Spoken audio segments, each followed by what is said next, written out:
Welcome to Vijaya channel. Mesopotamia దేవాలయాలు, జిగురతులు. దక్షిణ మెస్కొటోమియా ప్రాంతంలోని తొలి నాగరికత కాలంలో ప్రజలు కొన్ని గ్రామాలలో, పట్టణాలలో దేవాలయాలు నిర్మించుకున్నారు. వాటిని జిగురతులు అంటారు. సుమేరియా, బాబిలోనియా, అక్కాడియన్, అస్సిరియా ప్రజల స్థానిక దేవతలను పూజించడానికి ఈ జిగురతులను నిర్మించుకున్నారు. ఈ జిగురతులు విశాలమైన ప్రాంగణాలతో ఇతర భవనాలలో ఉండేవి. ఉరత్ పట్టణంలోని తెల్లని దేవాలయము జిగురత్ నిర్మాణానికి చక్కని ఉదాహరణ. జిగురత్ అనేది ఒక ఎత్తైన పునాది. దానిపై దేవాలయ నిర్మాణం జరిగేది. ఎత్తైన ప్రదేశంలో నిర్మించబడిన దేవాలయం ఉద్దేశం స్వర్గానికి దగ్గరగా ఉంటారనే నమ్మకం కావచ్చు. ఇటువంటి స్వర్గధామానికి చేరుకోవడానికి మెట్లు నిర్మించబడ్డాయి. ప్రజలు ఈ జిగురతులను స్వర్గానికి భూమికి మధ్య వారధిగా భావించేవారు. బాబిలోనియాలోని జిగురతును ఇటామనన్కియా అంటారు. సుమేరియా భాషలో దీనికి అర్థం స్వర్గానికి భూమికి మధ్య వారధి. మెస్పటోమియా నగరానికి చెందిన మరో ప్రసిద్ధ దేవాలయం ఉర్ నగర రాజ్యములో ఉండేది. ఈ పట్టణంలో గల జిగురత్ క్రీస్తు పూర్వం 21వ శతాబ్దములో పరిపాలించిన 3వ రాజవంశస్థుల కాలానికి చెందింది.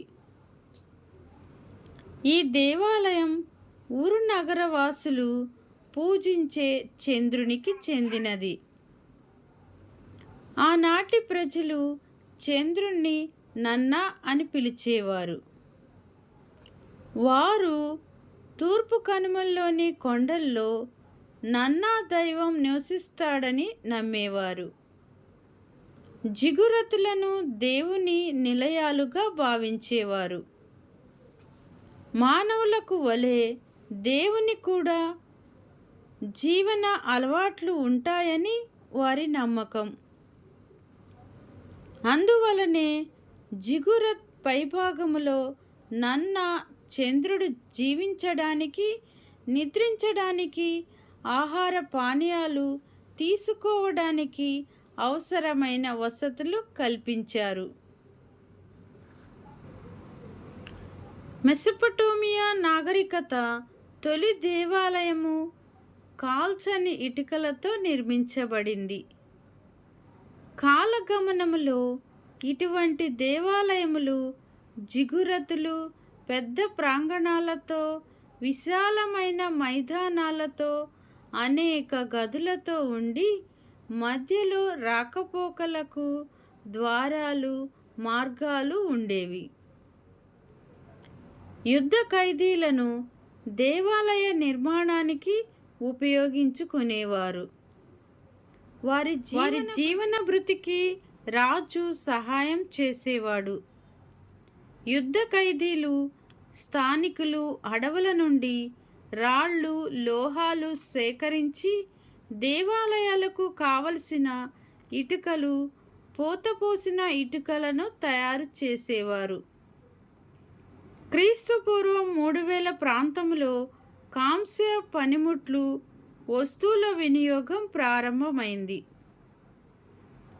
వస్తుశిల్పులు ఇటుకలతో స్తంభాలు చేసి కలప స్తంభాలకు బదులుగా వాటిని వాడేవారు.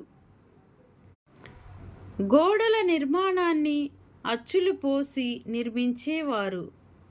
అచ్చులపై చెక్కడాలు, శాసనాలు రాసేవారు. ఫ్రెండ్స్, నా వీడియో కనుక మీకు నచ్చినట్లయితే లైక్ చేయండి, షేర్ చేయండి, సబ్స్క్రైబ్ చేయండి.